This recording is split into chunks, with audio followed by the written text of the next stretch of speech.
plan d'action gouvernemental, les membres du Conseil national de transition donnent leur feu vert pour son exécution. Ils ont adopté à l'unanimité le plan proposé par le Premier ministre général de division Abdoulaye Maïga.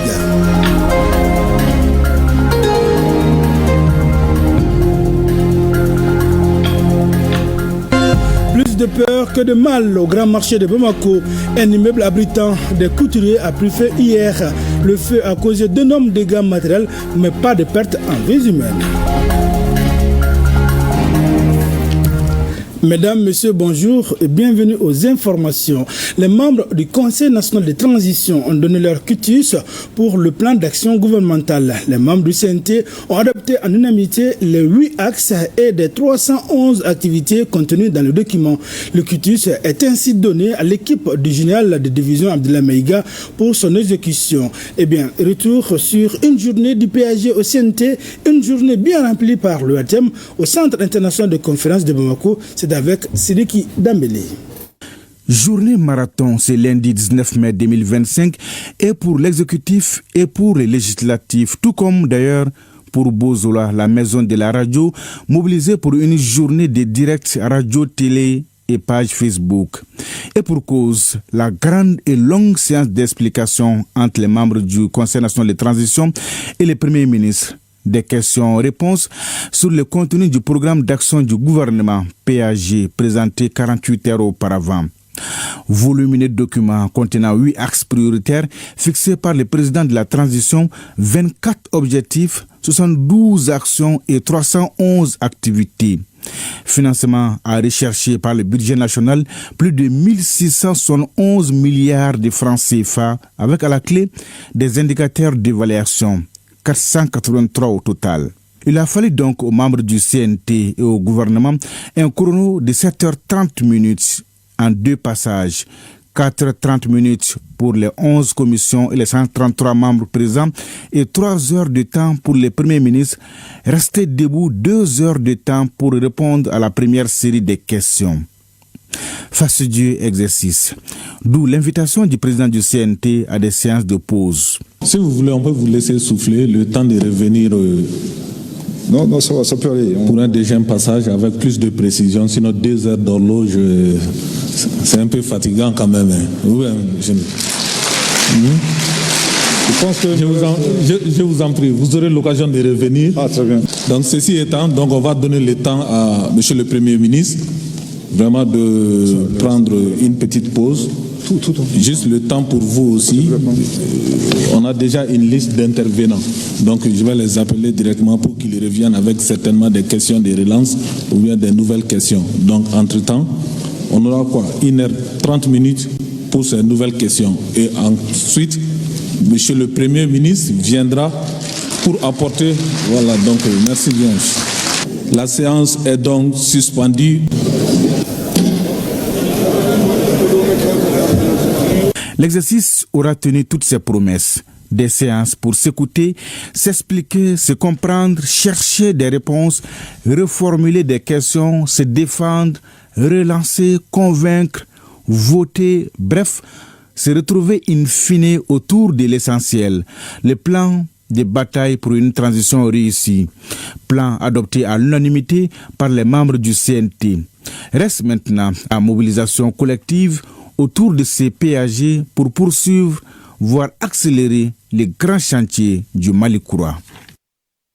Ainsi adopté, le Premier ministre, ministre de l'administration territoriale et de la décentralisation, a réitéré sa reconnaissance aux membres de l'organe législatif de la transition avant de demander leur accompagnement. À son tour, le président du Conseil national de transition, par la voix donc du président, s'engage à soutenir le gouvernement dans la mise en œuvre du PAG, suivant respectivement un extrait du discours du Premier ministre et du président du CNT. Les extraits sont choisis par Bemba Sibi.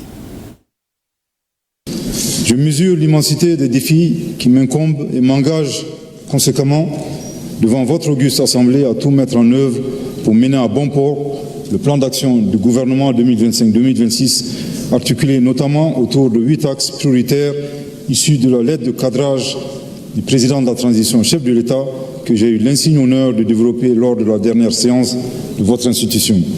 honorable président du Conseil national de transition, honorable membre du Conseil national de transition, je me réjouis du fait que 2 jours durant, nous avons ensemble, avec un sens profond et élevé du devoir, partagé les préoccupations légitimes des populations maliennes qui aspirent à la paix, à la sécurité et au développement. Je voudrais ici inviter les Maliennes et les Maliens, de l'intérieur comme de l'extérieur, à l'union sacrée pour construire le Mali croix, que nous voulons dans une synergie d'action, incluant nos vaillantes forces armées et de sécurité, à qui il me plaît de rendre tout l'hommage qu'elles méritent. Rendons hommage à nos FAMA au regard des innombrables succès enregistrés dans la conduite en toute autonomie des opérations militaires contre le terrorisme, et ce, dans le respect scrupuleux des règles du droit international humanitaire et des droits de l'homme. Le PAG 2025-2026 est désormais un socle commun, un pacte républicain qui nous engage tous. Je mesure pleinement l'ampleur des défis qui nous attendent, à savoir garantir la sécurité, renforcer la justice sociale, rétablir la confiance dans nos institutions, promouvoir une croissance inclusive et répondre efficacement aux attentes de nos concitoyens. Je vous remercie de votre confiance et m'engage avec mon gouvernement à faire preuve de rigueur, de transparence et d'écoute. Je m'engage à associer le Conseil national de transition à chaque étape essentielle de la mise en œuvre de ce programme, car c'est ensemble, dans le respect de nos rôles respectifs, que nous réussirons. Enfin, je voudrais rendre hommage à la vitalité démocratique de notre pays. Cette séance d'aujourd'hui est le reflet d'une démocratie vivante, exigeante, mais profondément ancrée dans le dialogue et le respect de nos institutions. Je voudrais enfin vous renouveler mes sincères remerciements pour le quitus que vous avez bien voulu donner au gouvernement par un vote favorable dans le cadre de la mise en œuvre de son programme d'action 2025-2026. Que Dieu bénisse le Mali et préserve les Maliens. Je vous remercie de votre très aimable attention. Monsieur le Premier ministre, chef du gouvernement, je me dois de vous rappeler que nos concitoyens sont de plus en plus exigeants dans la conduite des affaires de l'État, et nous aussi, membres du Conseil national de transition, sommes très vigilants. À cet égard, je voudrais vous exhorter de même que votre gouvernement à renforcer davantage les acquis et à poursuivre les efforts partout où cela s'avère nécessaire pour le bien-être de nos compatriotes et la réussite de la transition. Après 8 heures de débats francs et républicains, je voudrais sincèrement saluer tous les membres du Conseil national de transition pour leur engagement patriotique et leur contribution de qualité aux travaux. Encore une fois, toutes nos félicitations au Premier ministre et au gouvernement pour la confiance placée en eux par le président de la transition et pour le quitus que le Conseil national de transition vient de leur donner. J'en profite pour leur notifier l'engagement des membres du Conseil national de transition à les soutenir dans la mise en œuvre des activités prévues par le plan d'action 2025-2026 qui vient d'être approuvé. Malgré tout, nous veillerons dans le cadre de notre mission de contrôle de l'action gouvernementale à ce que la mise en œuvre du plan d'action 2025-2026 se fasse de manière efficace et efficiente pour le renouveau de notre chère patrie. Monsieur le Premier ministre, chef du gouvernement, nul besoin de vous rappeler que nos populations ne veulent plus de réquisitoires et de discours stériles. Ce qu'elles demandent aujourd'hui, c'est des solutions à leurs préoccupations. C'est à quoi elles aspirent aujourd'hui, c'est tout simplement le Mali croix. Ceci est, à mon avis, le seul chemin de notre plan d'action à tous pour la réussite de la transition. Autre point de l'actualité, c'est parti depuis hier pour le concours du certificat d'aptitude professionnelle CAP, session de mai 2025.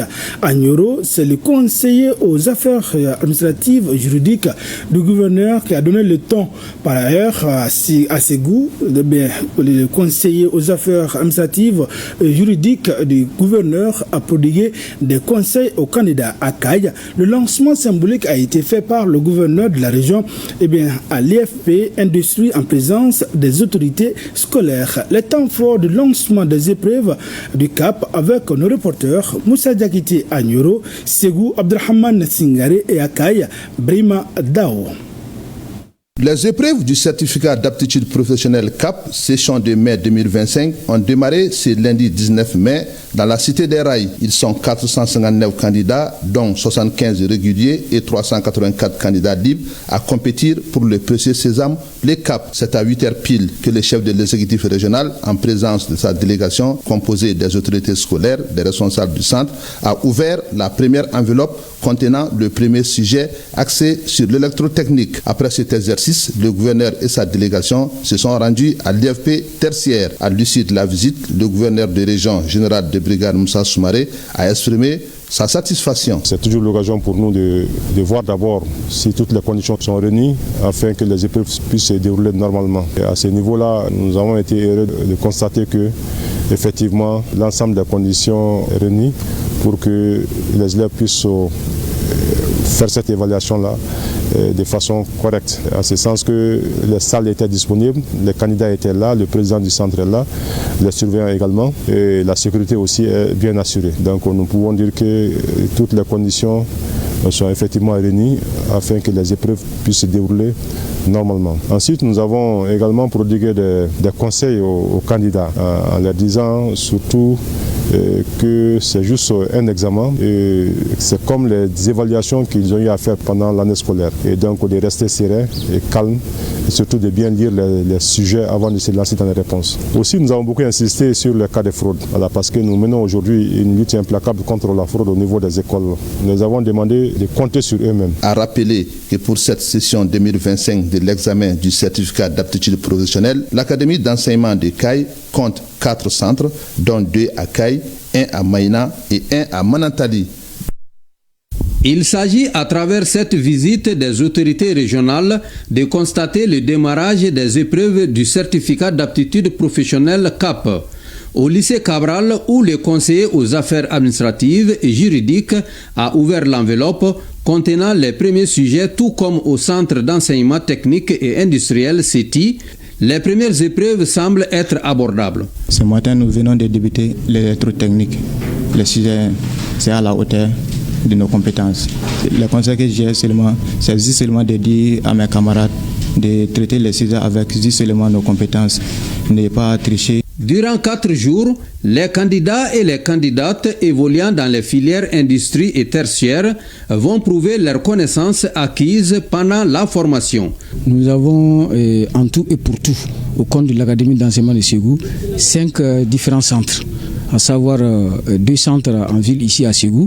Donc en dehors de Ségou, nous avons 3 autres centres, et le centre de Markala, le centre de Siribala et le centre de Nyuno. En somme, nous avons 1050 candidats en tout et pour tout, et désagrégés en filles et garçons.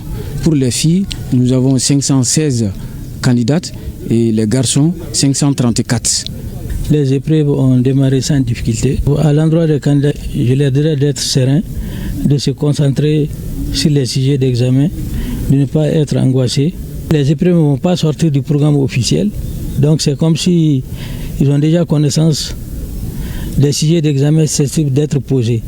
Maintenant, aux enseignants, aux surveillants, je demanderai d'appliquer les règlements intérieurs et à la sécurité de sécuriser aussi correctement les centres pour éviter tout trouble. Le conseiller du gouverneur a aussi invité les uns et les autres à plus de transparence pour éviter les fraudes. À Nioro, ils sont cette année 151 candidats, dont 107 garçons et 44 filles, et répartis entre 9 salles d'examen dans 2 centres, dont un à Djima et l'autre à Nioro, à se présenter au certificat d'aptitude professionnelle CAP.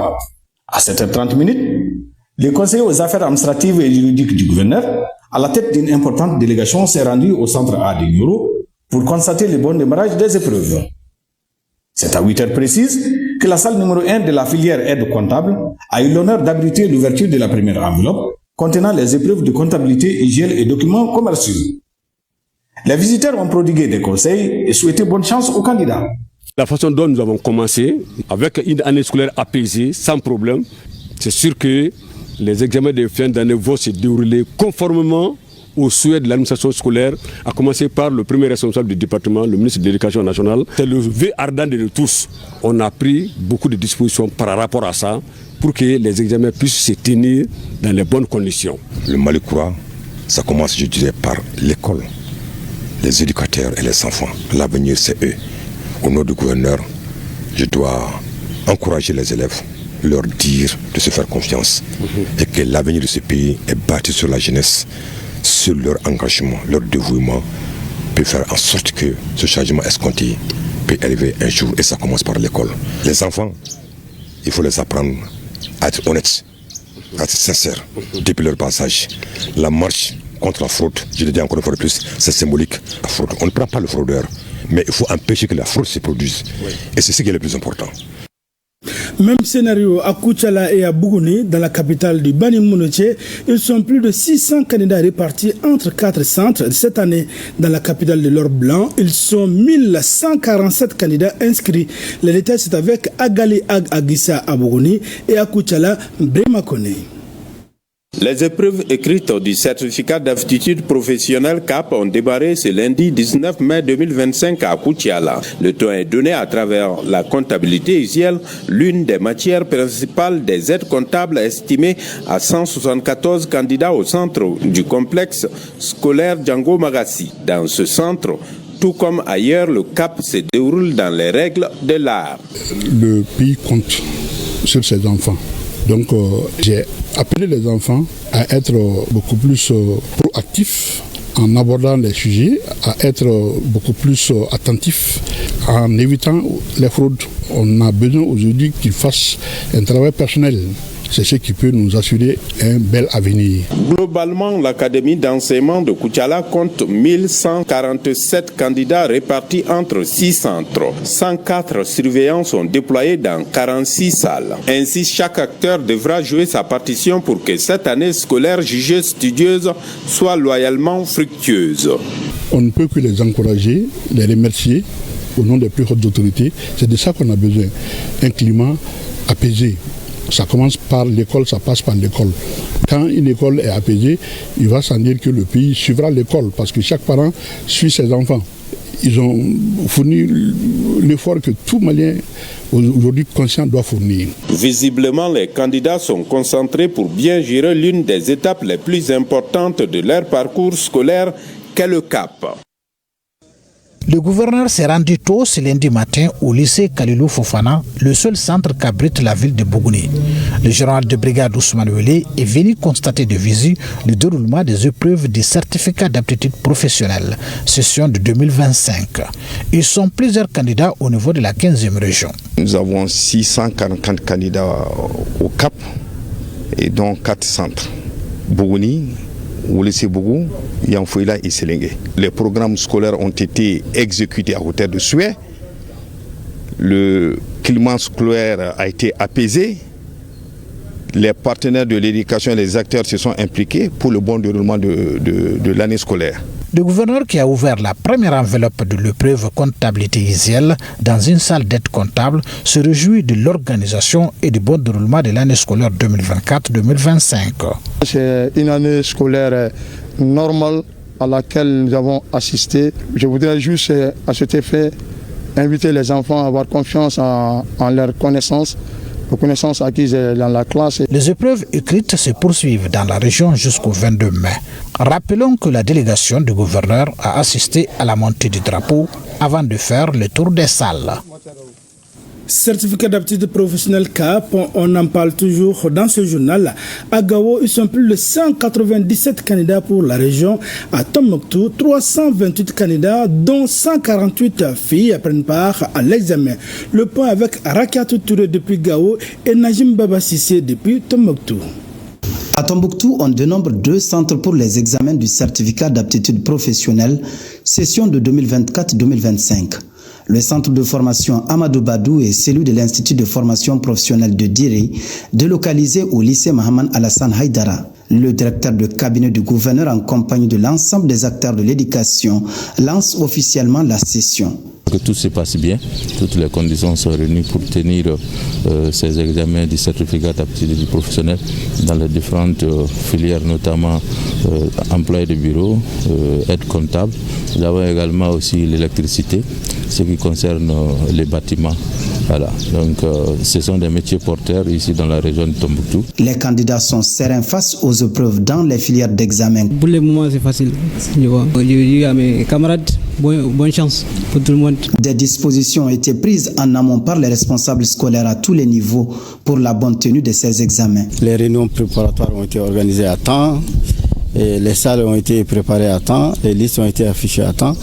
Donc ce matin, vraiment, tout se passe normalement. Cette année, nous travaillons dans des conditions favorables parce que vous-même, vous l'avez constaté, l'année scolaire a été une année paisible, sans difficulté, il n'y a pas eu de sortie, tout va très bien.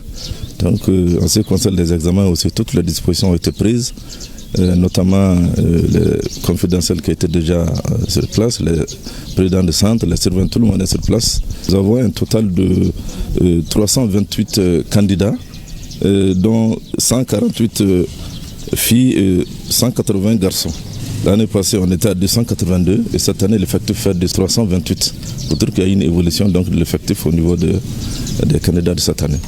Le représentant du gouverneur a instruit à chacun de jouer correctement sa partition pour le respect des textes en vigueur afin de promouvoir des examens propres. Ils sont au total 197 candidats, dont 80 garçons et 117 filles à prendre part à cette session de mai 2025 à Gao. Et c'est dans la salle numéro 1 que le représentant du gouverneur a procédé à l'ouverture de l'enveloppe contenant les premiers sujets. Moment opportun pour lui d'encourager et de prodiguer des conseils aux candidats répartis entre 4 salles. Donc ce qu'on vous demande, il faut être serein. Il ne faut pas se paniquer. L'examen, c'est la même chose que les compositions que vous avez l'habitude de faire. Lire les sujets, c'est de lire et comprendre. Donc, on souhaite bonne chance. Le sujet d'aujourd'hui, c'est abordable. Déjà, on l'a fait. Et je crois qu'il n'y aura pas de problème. L'année scolaire s'est bien déroulée dans la région de Gao, selon le premier responsable de l'éducation. Les élèves ont étudié, les enseignants ont enseigné, l'administration scolaire a fait son travail. Et on était appuyé également par nos chefs hiérarchiques administratifs. Et cette année, les examens sont placés sous le sceau de la lutte contre la fraude et la fuite de sujets. Donc c'est la raison pour laquelle nous nous sommes tous mobilisés pour sensibiliser et les présidents des centres, et les surveillants, et les élèves eux-mêmes, pour que chacun s'y mette afin que nous ayons un examen sûr, propre et sécurisé. Les épreuves du certificat d'aptitude professionnelle qui se déroulent du 19 au 23 mai prochain se passent sans incident à Gao. C'est là sous la vigilance des forces de défense et de sécurité. Retour à Bamako, incendie au grand marché de Bamako. C'était hier lundi tôt le matin. Un immeuble abritant des couturiers a pris feu. L'événement malheureux a causé d'énormes dégâts matériels, mais pas de pertes en vies humaines. Pour l'heure, la cause de l'incendie n'est pas déterminée. Une équipe de la protection civile, une autre de la police et une équipe de l'énergie du Mali étaient sur place pour faire le constat. Revenons sur les faits avec Awadama Koulibaly et Abdoulaye Samaki. Le réveil a été brutal pour les occupants de la rue Brière de l'Isle du Grand Marché de Bamako. Aux environs de 4 heures du matin, l'immeuble Batili Golfa prend feu. Samba, commerçant aux alentours, est le premier alerté par les fumées qui s'y échappent. Ne mangame ne willa ne a sɔrɔla sisi bɛ ka bɔ sanfɛla fan bɛɛ la sapɛri ka limuru ma sɔrɔ mɔgɔ si bolo ne yɛrɛ fana ne telimani ta o la ka taa an taara fo ase kɔnɔna la an taara sapɛri ɲini nɔ bon an bɛ taga waati min na a y'a sɔrɔ tasuma ma ɲagan kosɛbɛ dɛ mais an segira an nana sɔrɔ fan bɛɛ ɲagana tasuma la. 12 ateliers de couture, 2 merceries et un stock de sacs ont été touchés par l'incendie.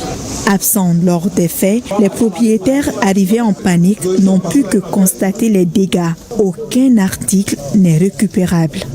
Bon, maintenant 5 heures wakati où est né wele ko tasuma donna sugu la ko tasuma y'an ka yɔrɔ sɔrɔ bon anw bolila kana sɔrɔ tasuma bɛ fan bɛɛ fɛ an yɛrɛ y'an seko kɛ yanni sapɛri kana bon sapɛri nana an n'olu jɛra ka baara tɔ kɛ ka tasumaw faga faniw ni mansinw ani matériel minnu bɛ don faniw na bon an bɛ baara kɛ n'olu de ye mais u bɛɛ kɔni jenina ka ban pewu foyi ma t'o la. Avec 5 camions d'incendie, une citerne d'appui, 2 véhicules légers et 50 pompiers engagés, la protection civile dépêchée sur les lieux vers 5 heures n'est venue à bout des flammes qu'à 9 heures. Un retard causé par le manque d'eau à proximité. Selon la même source, l'équipe se ravitaillait à la station pompière de Bamako-Koura tout au long des 4 heures d'intervention. Mesdames, Messieurs, c'est la fin de ce journal. Merci d'avoir été de nôtres. À demain, Inch'Allah, même heure, même plateau et pour d'autres informations.